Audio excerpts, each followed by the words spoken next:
Welcome to all of it. We got all of it. All of it. All of it. Our guest is Secretary Madeleine Albright, Bryan Cranston, Tank and the Bangas, Barry Jenkins, Celia Keenan-Bolger, Aaron Lee Carr, Esperanza Spalding, Gideon Glick, Helen Yoyemi, Fab Five Freddy, Benga Akanabe, Brene Brown, Tony Goldwyn, Tandy Newton, Jake Gyllenhaal. Welcome to all of it. Thank you so much for joining us. Hello. What a pleasure. Hi. This is so fun. I'll see you tomorrow. We're here every day, 12 to 2. Impromptu concert. I love it. I love it. I was there for the love of it. You must tell the truth. I'm sure everyone's perspective is unique. There's a lot of truth about the pain of being an immigrant, but they're jokes. We find the funny. It's our strength. At what point do you think women's health care will stop being a political issue? When half of Congress can get pregnant. Ran out of words, but we do what we do. We don't have no boards, so we got to trade twos. So we trade twos. I was this really dope groove, and Allison was so nice to meet you.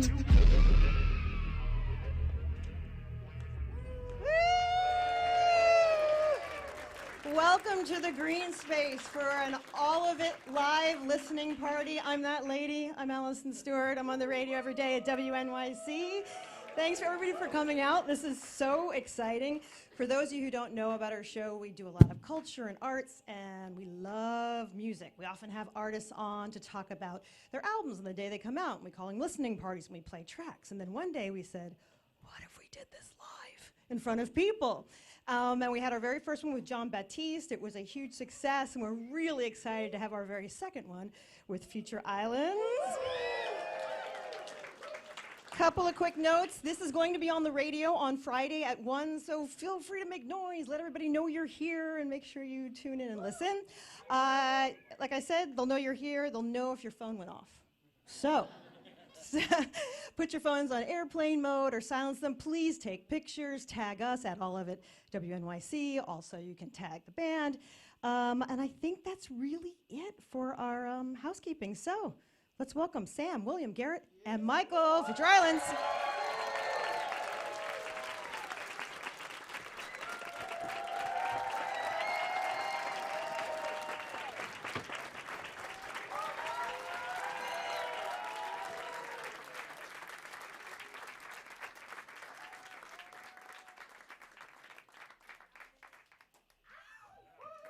What's up, y'all?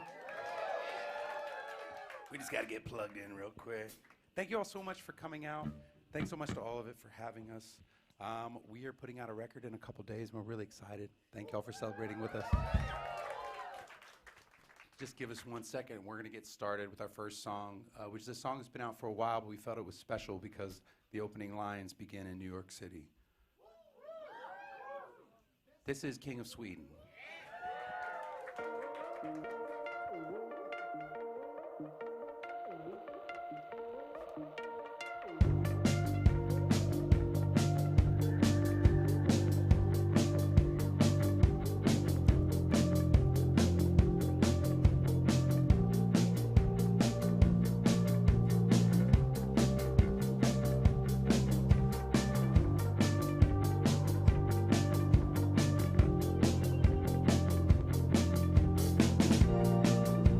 I was on the F train, thinking about a holiday.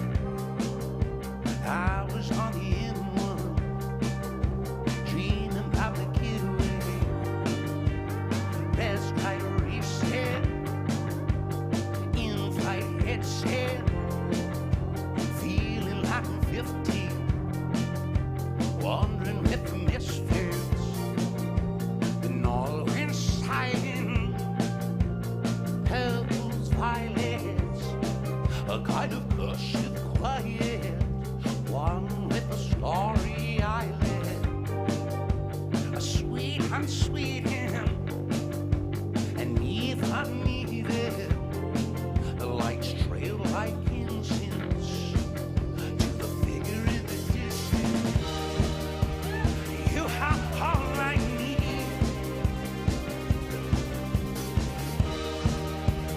Nothing said could change a thing. Where you go, I go. Just say and leave. 'Cause you have all I need. I met the King of Sweden.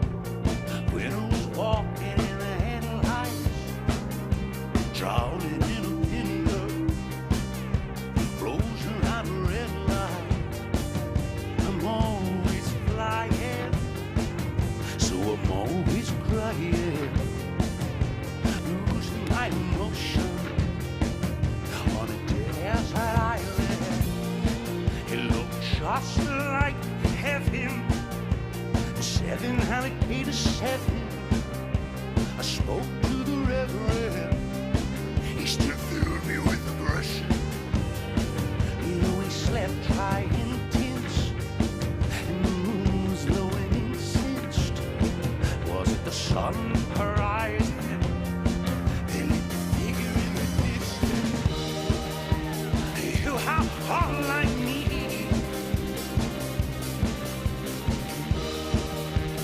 Nothing said could change a thing. Where you go, I go, just say I believe. You have heart like me.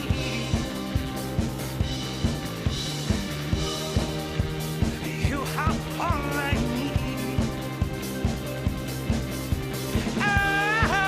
Oh, you have heart like me.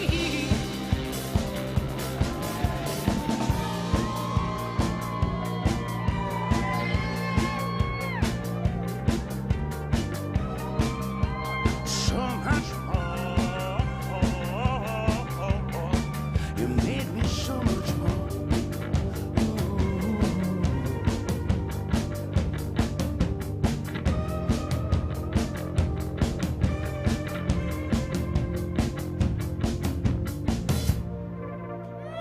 I do. Oh my goodness. I'm making a big mess of myself with these kids. Thank you all so much. This next song is a single we put out a couple months ago. It is the second song on our new album, People Who Aren't There Anymore. This is The Tower.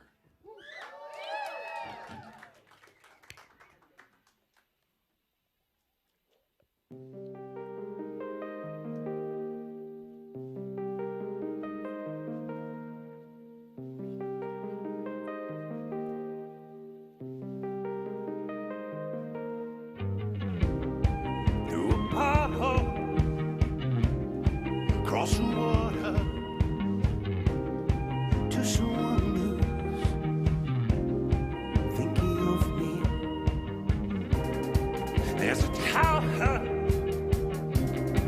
in the ocean pouring through me. That's my will and testament. I am waiting on the other side. Looked out into everything and I lie and tell myself something when it's quite right. Everything was stronger in the light.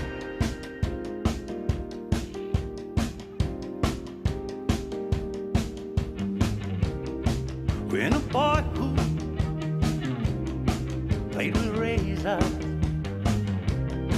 met a girl who opened cages. How the birds flew to the graveyard and the laughter was contagious. I am watching on the other side. I looked out into every hill and night. Lie, tell myself it's okay when it's quite bright. Everything was stronger in the light. In the light. In the light. In the light. Standing at the sea and swallowing without you, beside you. But you knew what I knew. I am waiting on the other side. Looked out into everything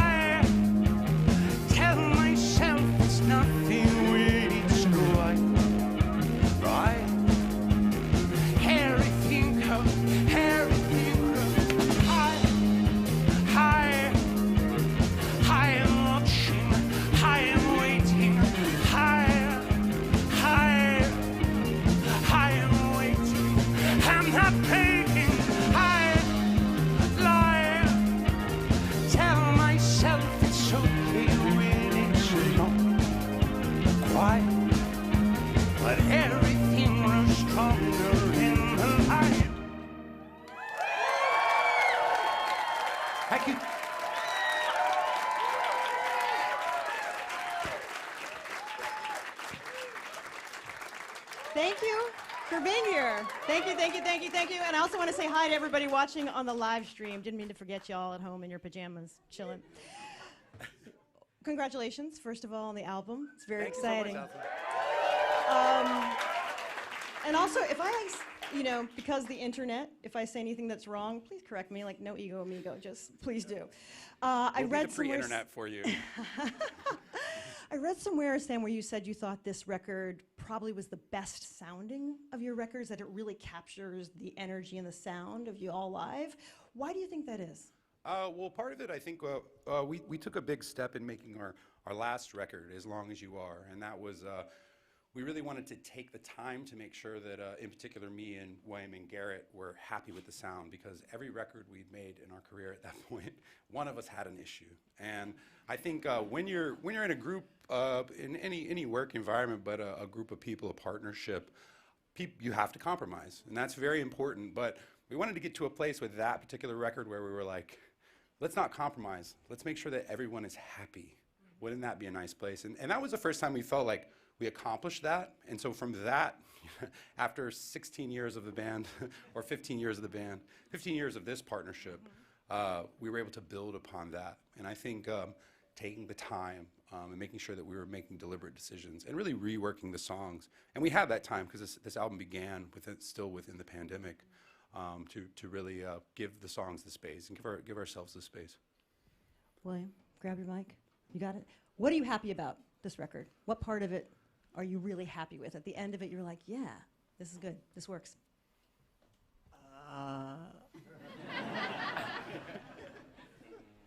It's a real challenge. It's a challenge to do this, and we've been doing it for so long. And I think we all feel really fortunate and lucky that we get to do this. Mm-hmm. I don't know. I think there's a lot of peaks in this record.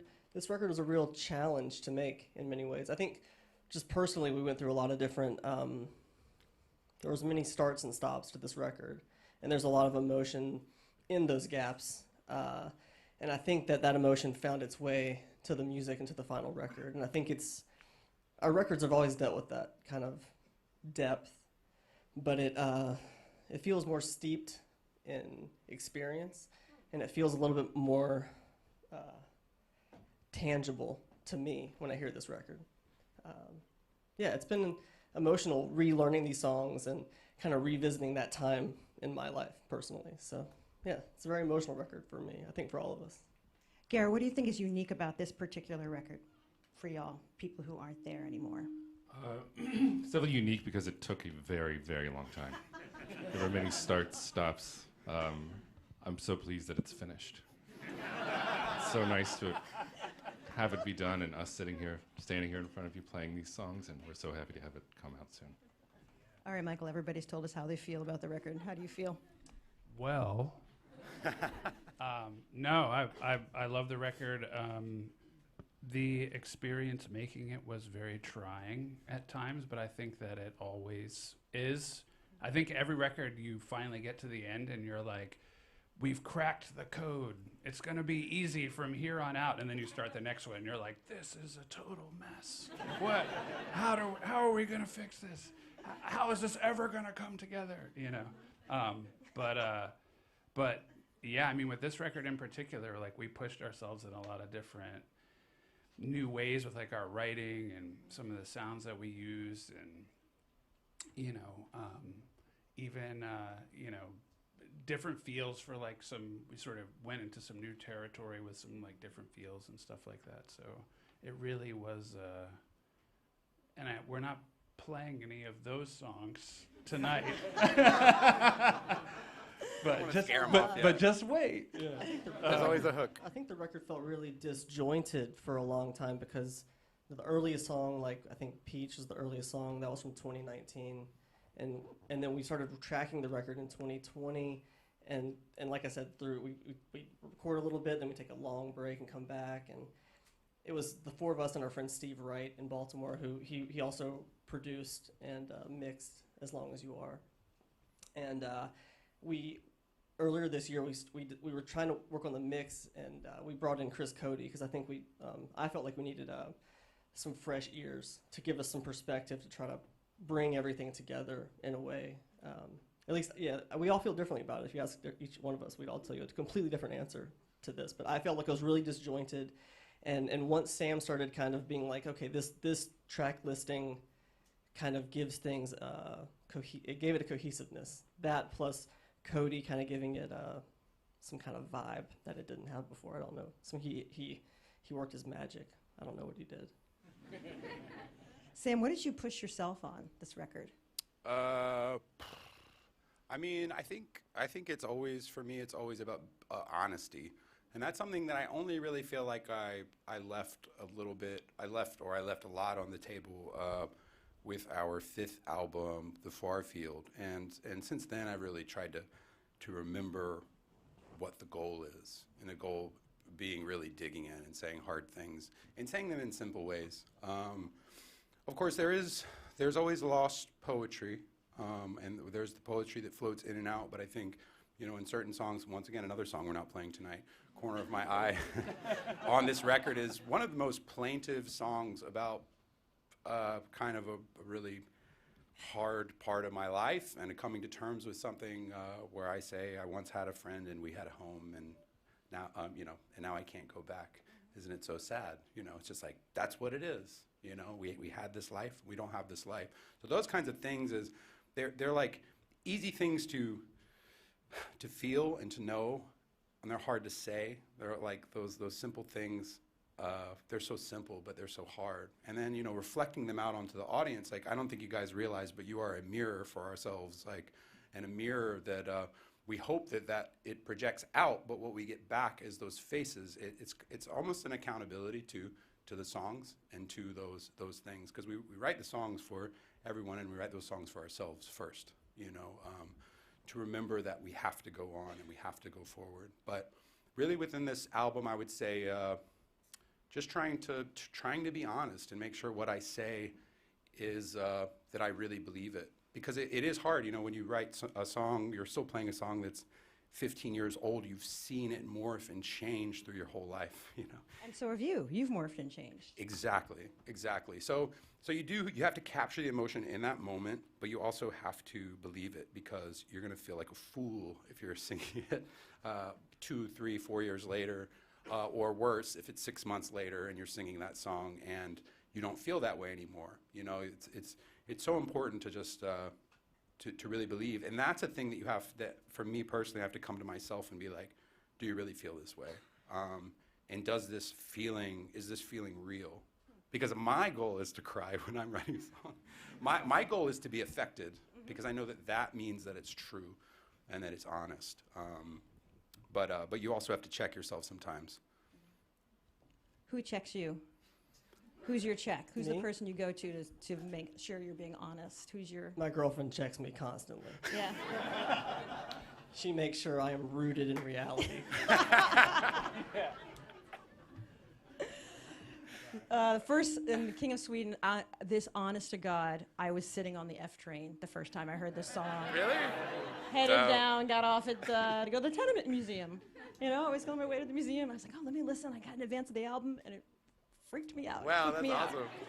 That's great. Why is that the place you wanted to open that whole album?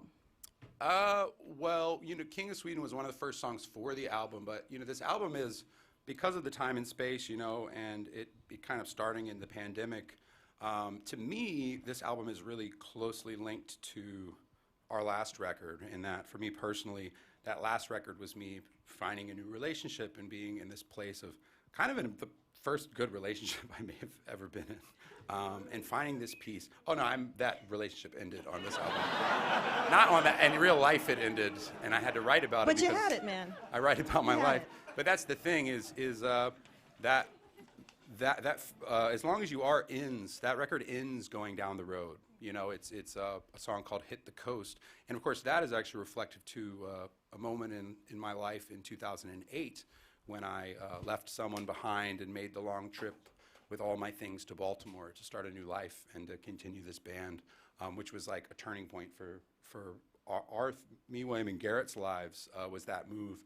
But to me, it was important to kind of, I love the idea that begins the journey, or that the ending is the beginning, and then we begin again on the road, because so much of our lives are on the road, you know, and that's a part of what the album title is reflective of, is the way that we move in and out of people's lives, the way that we move on and off these stages, the people that we meet who become our family, who are then, you know, we're just passing sometimes, or the people that we leave behind and sometimes we don't see again.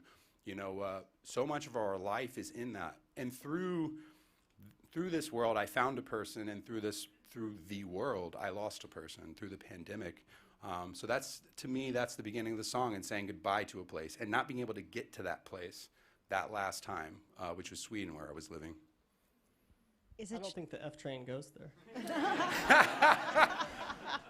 Oh, he checks me. That's a good working relationship right there. F train, keeps the islands. Well, the trick with the F train and the M1, which is the main, it's the spine highway through England, is it's an homage to FM radio. And the trick with that song is that it's about getting to a person, but it's actually about the music that takes us on that trip.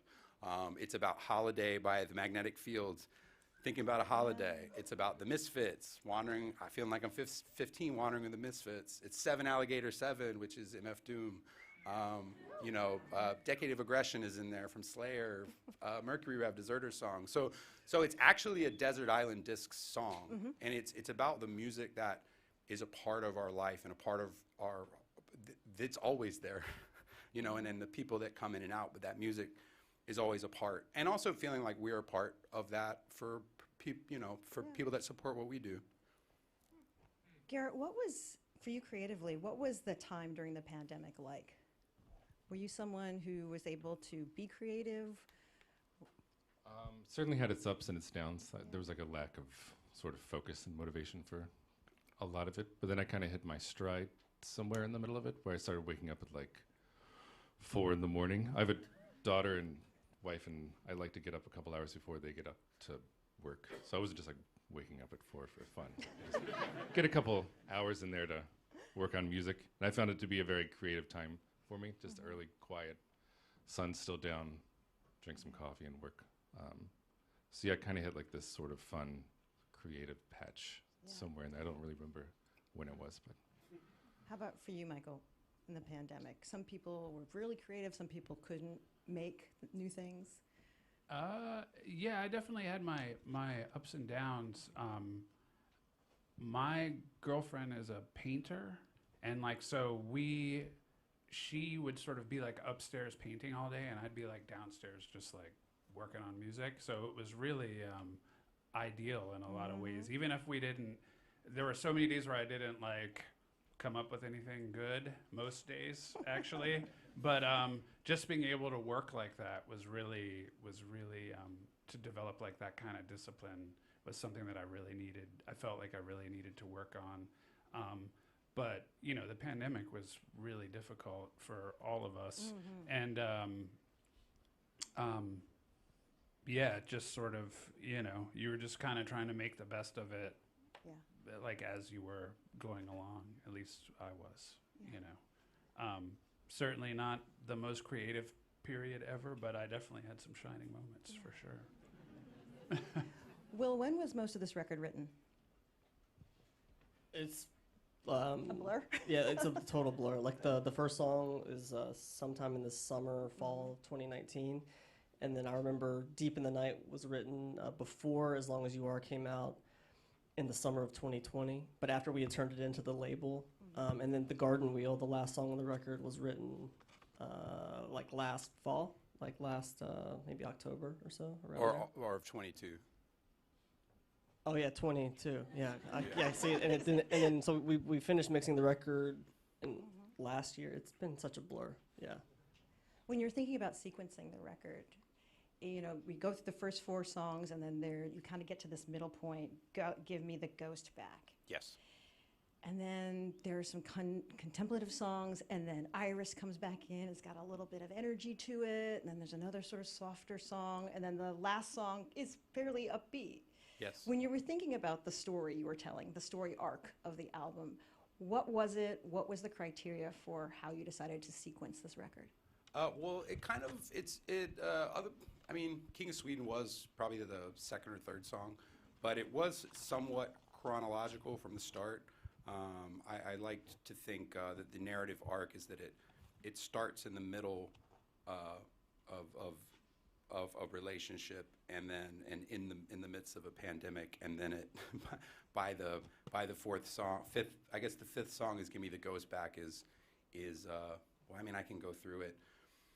King of Sweden is the searching, the tower is the waiting, and the belief and the hope that it's still there. Deep in the night is the plea that that person is there, and losing hope. Say goodbye is it's really the breakdown in communication and losing. Give Me the Ghost Back is the complete breakdown, and the isolation creating a psychosis. And Corner of My Eye is out of the relationship, the plaintive understanding that I'm back here now, and this is my life, and I have to say thank you because there's no other way to go forward. But also still having some hope. There's a line, the last line of that song is, "It's perfect, so it's done," which is to say, when is something done? When it's perfect. But also, it's done. And that's still giving that thing, that belief.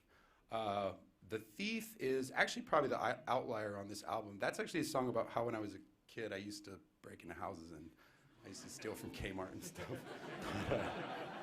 Cars too. It was a time in my life. So it's more of a nostalgic point back.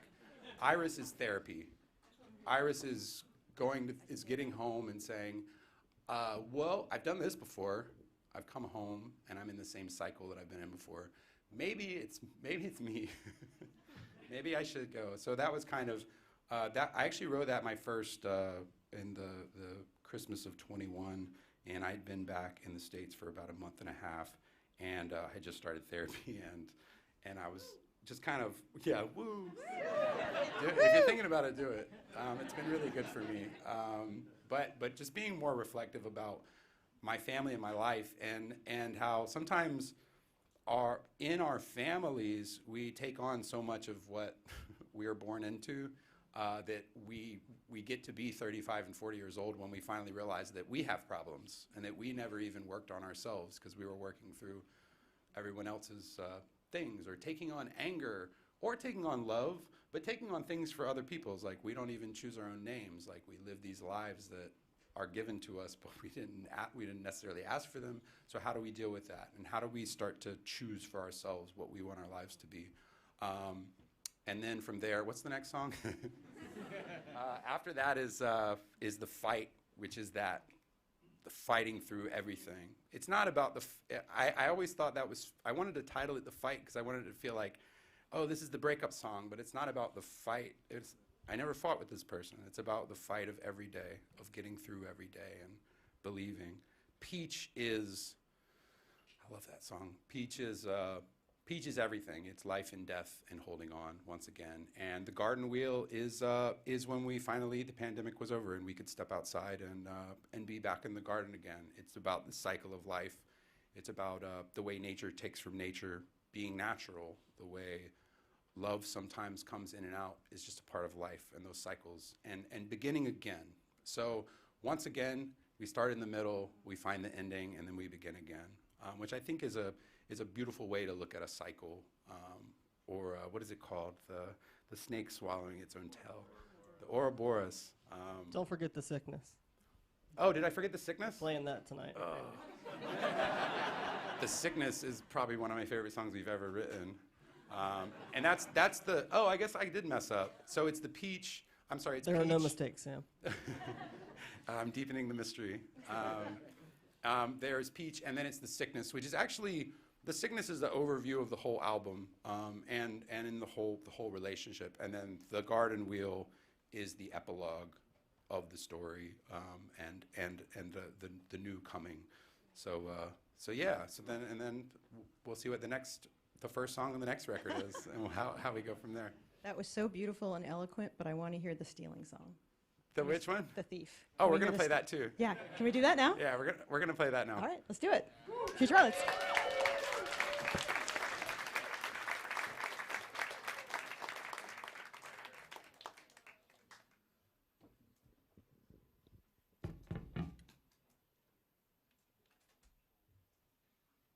This is the debut, first time live.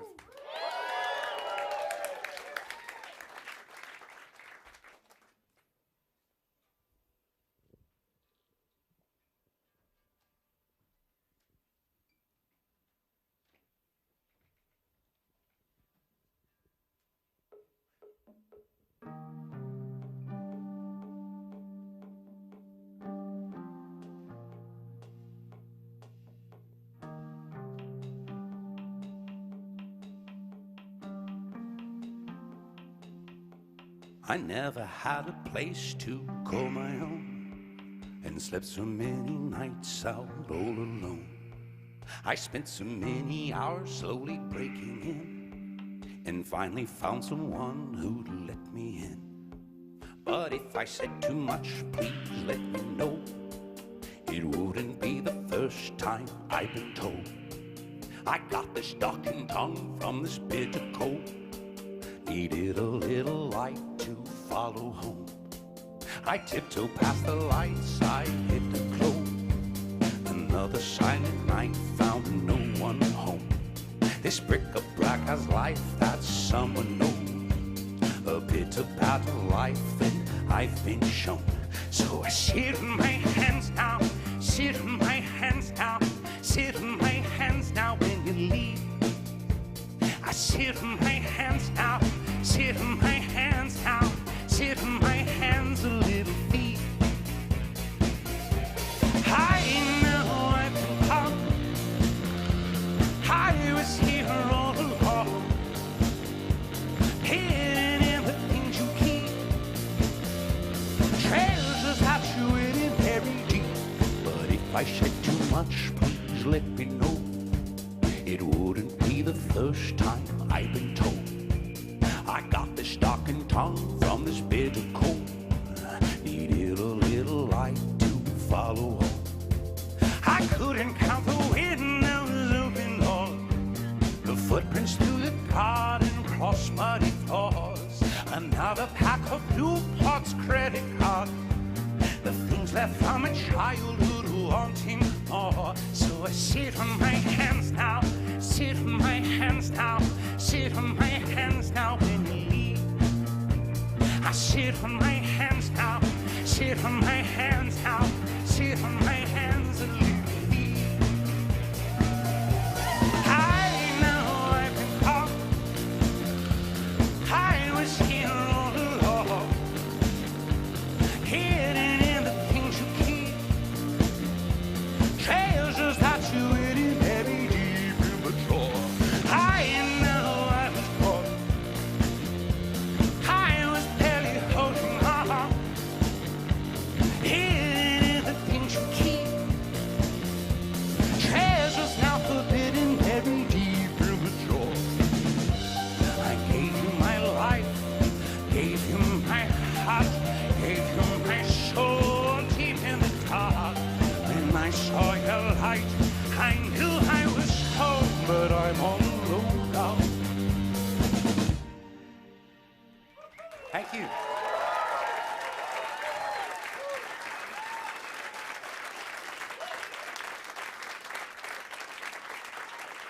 I was writing about that song, and I realized, like, when you break up with somebody, you know, you put the things away, the things that remind you, and then 2 or 3 years later, you're going through an old box, and you find something, and I was like, that's what it's like when you're going through someone's house. You feel this foreign feeling. What is this? Man, I was such a creep. That's also a thing I realized writing about this. This next song is Peach.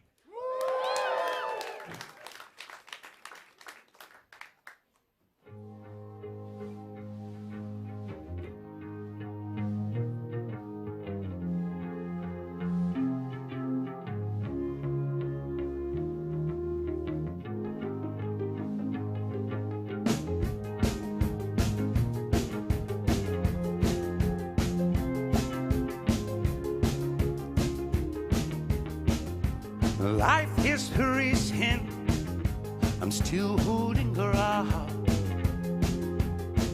'Cause life is imperfect parties and perfect sound. And death is in season and it's pushing me round and round and round a path of high rusty crowd.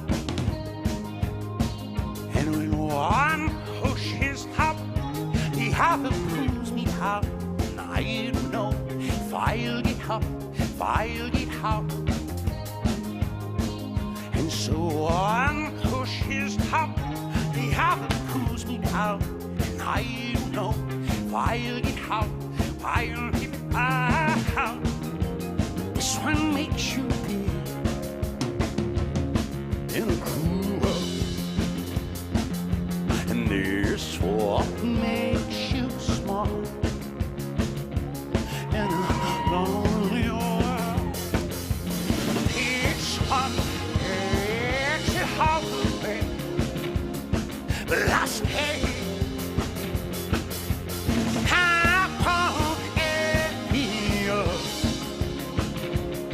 Not today, not today, 'cause there's life in this tunnel, we're just hanging around. Please, if you see my hand, just pull me out, 'cause there's death in this tunnel, still hanging on me, still begging on me.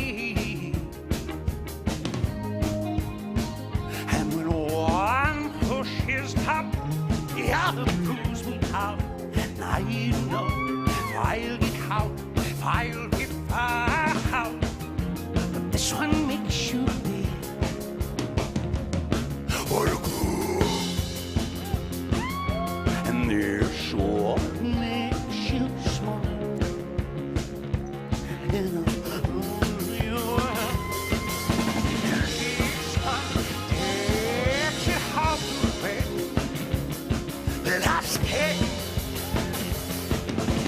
I won't give you up. Not today. I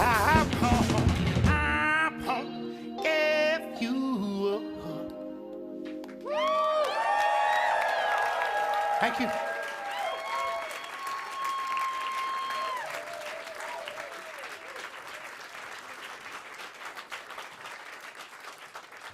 This is so great to have Future Islands in this little tiny space like this. This is so intimate and lovely. Thank you guys very much for being here. This is really, really terrific. Sam, when did you realize you had that voice? Because your voice is your instrument, as they like to say, but it really kind of is in your case. I mean, I was probably like 15 or 16 singing I'm the Wolf, Danzig, you know? Like that was, I was pretty obsessed with Danzig. That was for my brother and also Elton John. So I've always considered, like, since the first days we started, that my style was like a weird combo of the two, like Danzig singing Elton John songs. But it was really like a lot of, you know, some of the more guttural stuff, I think, developed through In Evening Air, like back in 2009 and 10, which is really like from vocal decay, lots of touring, lots of whiskey, lots of cigarettes. The old drugs back in the day, and just really destroying my voice and having to come to it fresh at that time and being like, how do I write with this voice? Which was not a great place to be. Like I was unhappy with it, but it developed a new style. But you can listen to stuff from our first band, Our Lord and the Self-Portraits, and you can hear the yelps and the yalps and little hints of it. Because really, to me, you know, sometimes people say that I have like some death metal growls, but to me, if you listen to Lee Fields or Charles Bradley or James Brown, you hear it's soul, you know? So to me, and that's a thing that my mom brought to me as a child was soul singers and stuff like that, which I always loved. So, yeah, I don't know. I'm still figuring out what the hell my voice is. It's a constant discovery. No, William, you all aren't in the same place anymore. You're based out of LA, right? I'm currently living in Los Angeles. You're an LA person. I'm thinking about how death metal has soul now. It can. That's what I'm thinking about. It can. Yeah. Soul. I won't say it. Yeah. Sorry. I moved to Los Angeles, so. No, if you want to keep talking about the soul music. Like the album title, like People Aren't There Anymore, is also about ourselves. Yeah. You know, not just like how physiologically we're always different, you know, all the time, constantly. We're always changing. But also physically, I'm not in the same town as these guys anymore. We were in the same city for about 12 or 13 years, I think, in Baltimore. And before we moved to Baltimore, Sam was living in Asheville, North Carolina.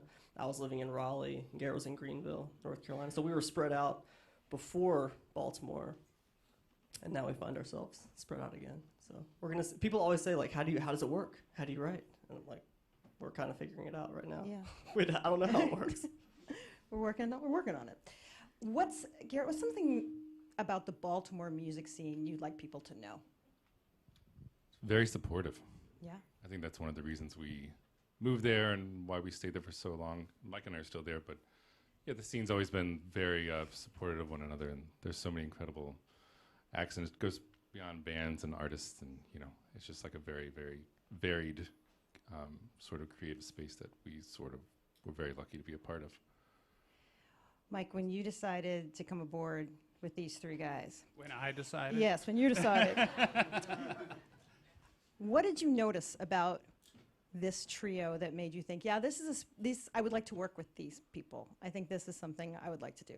Well, I was actually a fan before, and then the only reason I came aboard is because the guy they had another band, and like they had dates booked, and he couldn't do them. So like I initially was like a sub for that guy, and I just never. I made them a deal they couldn't refuse, and I just never left. But I guess the thing that sticks out to me the most is like where we would rehearse was this place, the Current Gallery. It's sort of like it's an artist space. They have shows there. There's artists in residence there that work, and it's a gallery space. But it was also the Future Islands practice space, and we had this little room. And so we were like learning. William had sent me songs, was like, learn these songs. So I learned them and showed up, and we're playing them. And there's like the back bench from a van was like the couch in there, I think. Yep. And so Sam would just we'd like be running the songs, and we couldn't really hear anything, like I couldn't really hear that much. And Sam was sort of sitting on the couch, just kind of like, yeah, we do like walking through that door or something. He's just like, yeah, walking through that door, like, and we're like, all right, we're good. And then we go to LA and play the first show, and I'm just sort of back there, and he just like starts like slapping the floor and like all this stuff, and I was just like. And at one point you did this, like, he has this move where he like slides back, but it looks like he's tripped and fallen. And I was like really worried that he'd like hurt himself. And I was like, did he hurt himself? Like, what's happening? And I had to play the whole show with the first bunch of shows I had to just play with my eyes closed because I found him so distracted. And I was so new that I just like had to, I really want to like do a good job, so I'm just sort of trying to concentrate on the music, but yeah, it was wild. And then, we just have been through so much together since then. It's, it's the best job in the world. These are the best dudes in the world. Yeah. I'm like, you're the best man. Nice. 10 years. 10 years. 10 years, yeah. Yeah, this month is 10 years. 10 years, right? I'd like to add that Mike is the most professional and dedicated drummer that we've ever played with. He showed up, had all the songs figured out, had new ideas for the songs. We were like, this is new. So he's also the most professional in the band. He's the most professional in the band. He is, I think, the hardest working. Mike's constantly playing and trying to get better. I think a work ethic that he brought and his positivity when he came in was really important for us, because we were also at a point in our careers we were just coming off of burnout. Even though it was like the beginning of Singles tour, we also like the last 3 albums and all 5 years of touring straight, we were like cooked. So Mike came in with this great positivity and work ethic, and I think it just helped pull us through. Because Singles also was like hardest 2 years of touring we ever did, and ended in a burnout, and then you reset, and get the time again. But Mike is constantly pushing. How do you feel? We were just looking for a drummer, but we found a brother. Oh. We love you, Mike. Oh, come on now. Checkmate. Once again. really serious. No notes. No notes. Love you, dog. Yeah, it's killing me. This is off the top of the dome. Good. That was good. Actually, from my heart, Even better. not the dome. You're an artist. Yes. You are an artist. I don't know if you've ever been to his Instagram, but it's pretty amazing. Check it out, y'all. Follow me. The noontime. So I'm going to ask you about the album cover art. You've been elected. Oh, sure. Yeah. So tell us a little bit about it. We're going to run a little bit of the music video, so people can see a little bit of it. It looks really cool. Yeah. The cover art is by this New Mexico-based artist named Bidalo, who I think she followed Sam on social media. Yeah, she was a fan and she came to a show. She came to a show. So Sam, early on we were talking about potential album art for this record. Her work was very early in the conversation. I mean, for us, deciding on album art is like harder than finishing the album. It is album art and album title are there. That it takes longer. That's why it took so long to finish this record, to be honest. But we came back to her work. Her work is so amazing and so graphic, and it's so strong with such there's a simplicity to it that also gives it a strength. I feel it's very striking, and we looked at a bunch of different pieces. Actually, the title of the album is taken from another one of her paintings. So it was another painting called People Who Aren't There Anymore, because we could not agree on what the album should be called. And we were like, well, I like this painting, but maybe we could use the title from this other one for the album. What do you guys think? And it sort of worked out. And we asked her, and she was cool with it. So thank you, Bidalo. And you guys should check out her work, too, on Instagram. She's amazing. She's amazing. Amazing artist. I know you guys, we're going to have to wrap soon, but I know you guys have been on this press tour and being asked a million questions. What's something you haven't been asked yet that you've wanted to talk about? Favorite colors? I've been asked about everything. I don't know. Keep going, but I just thought, let me stop and ask them. Is there anything that you wanted to say about the album or something about the process or... Yeah, talk about your creative process. We had a good talk about the creative process backstage. Yeah, we're hanging out with my buddy Fatboy Sharif, an amazing MC from New Jersey. How do you write, Sam? Like when you're trying to write words, what do you do with the demos that we give you? Well, the interesting thing for me is I really, as much as so much of our music is autobiographical for me, because I really try to, I write from my own experience because I know that that's honest. Like it's all I know.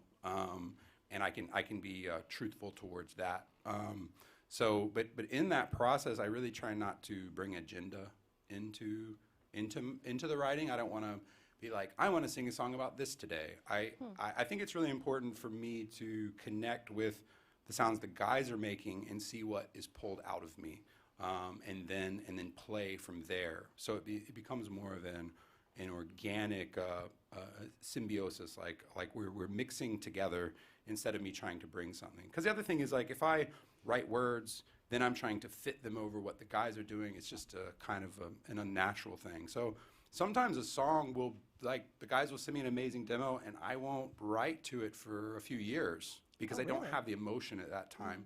And then I'll be somewhere in the world by myself and thinking, I need to create, and I'll go through old demos and something will hit me, and then a song is born, just like on a Tuesday. And that to me is an inch. It's kind of it's a long form. It's almost like burying ideas to be discovered later, finding these treasures. Because there's also times where we just, probably our most well-known songs is Seasons Waiting on You, and that was written in 30 minutes in William's shed. Was that in your shed? Was that at Current? And then I took that on a cassette tape and went to my house and played the jam and wrote the words in another 20 minutes. And so sometimes there's also that serendipity, which I really believe in. I often think we try not to be overly intellectual and speak within, working off inspiration and emotional push. And yeah, we don't want to be pretentious, even if there's poetry, which I believe in, it's naturalistic and romantic, and hopefully speaks to everyone's experience. Try to speak in a universal language. These are things I set out for myself. How do you keep from getting too in your head? I don't know. You tell me. I mean, yeah, I don't know. I mean, that's probably, you know, I've thought about this a lot recently in the idea of like, why are we artists? Like, what is it? And for me, and this isn't, I'm not speaking for artists in general, for me, and although I do see this in some other artists, is it's about feeling the whole, you know, and it's like feeling that there's something missing and trying to, for me, externalize what is there to be, like, what is it inside of me that feels the emptiness? And what you guys probably don't realize is like this relationship is part of what fills that emptiness. But we do still go home and we sleep in our beds and we stay, that feeling stays with us. And that's the thing that I try to reflect on in our music, is that it's okay to feel that way and to push forward. But it is, you know, it's part of it is about a validation and needing that thing, like to get on a stage and have people clap for you every 3 minutes is a little crazy. Like, oh, now I feel okay. You know, I've often said, like, most people can just work a job and like if their boss is like, you did a good job this week, that's okay. But it's a bit of a madness, but it's constantly rewarding, but it's comes from being constantly in the head. I don't want to get completely out of my head, because then I might be happy and then I wouldn't have a career. Gotta pay the bills. Yeah. I've often talked about, you know, me, Wayne, and Garrett came from North Carolina to Baltimore, and I would always tell people about how much I loved it there and how it was a great place of peace and all this. People are like, why don't you live there? And I was like, well, then I wouldn't have a thing to love and pine over that's there. Yeah. You know? It's like, but it's there and it's perfect. Why mess that up? Yeah. What's the last song you're going to play for us? This last song is The Sickness. Another debut. Oh, yeah, another debut. Ooh. The song is not forgotten.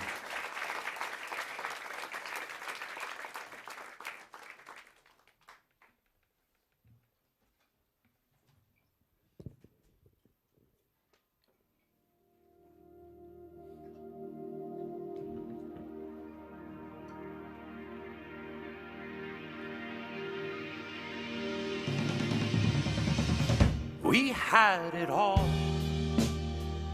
We had a way of speaking all to us. We had a way of being in love. It was the only thing I knew for sure.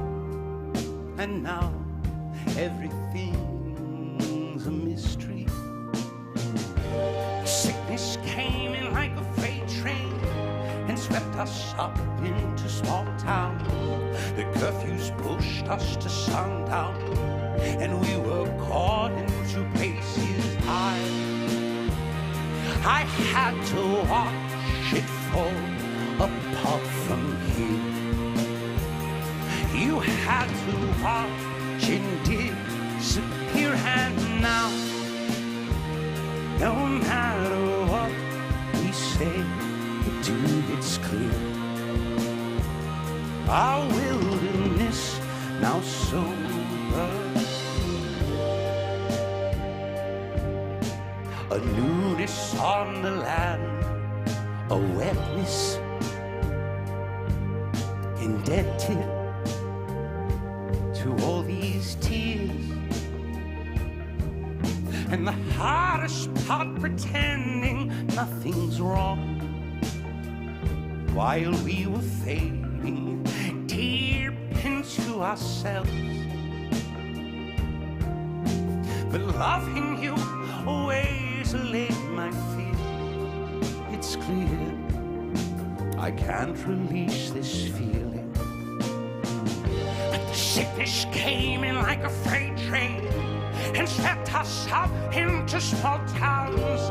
The sadness pushed us to run down, and our love died into places high. I had to watch it fall apart from here. You had to watch it disappear, and I was no comfort close to hold you outside with violence to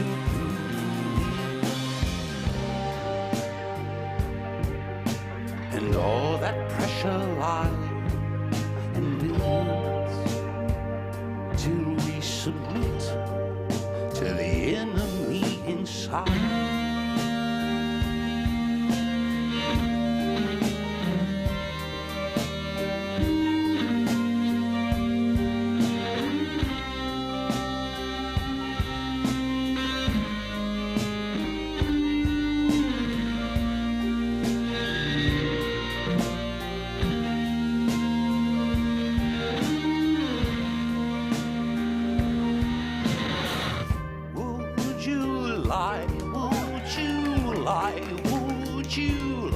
Tell me everything's alright. Won't you lie? Won't you lie? Won't you lie? But you never lied to me. Won't you lie this time?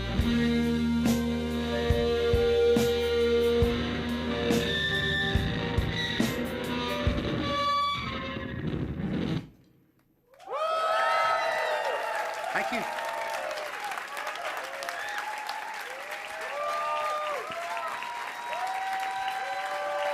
Thank you all so much. Thank you for coming out. Thanks to all of it and Alison Stewart.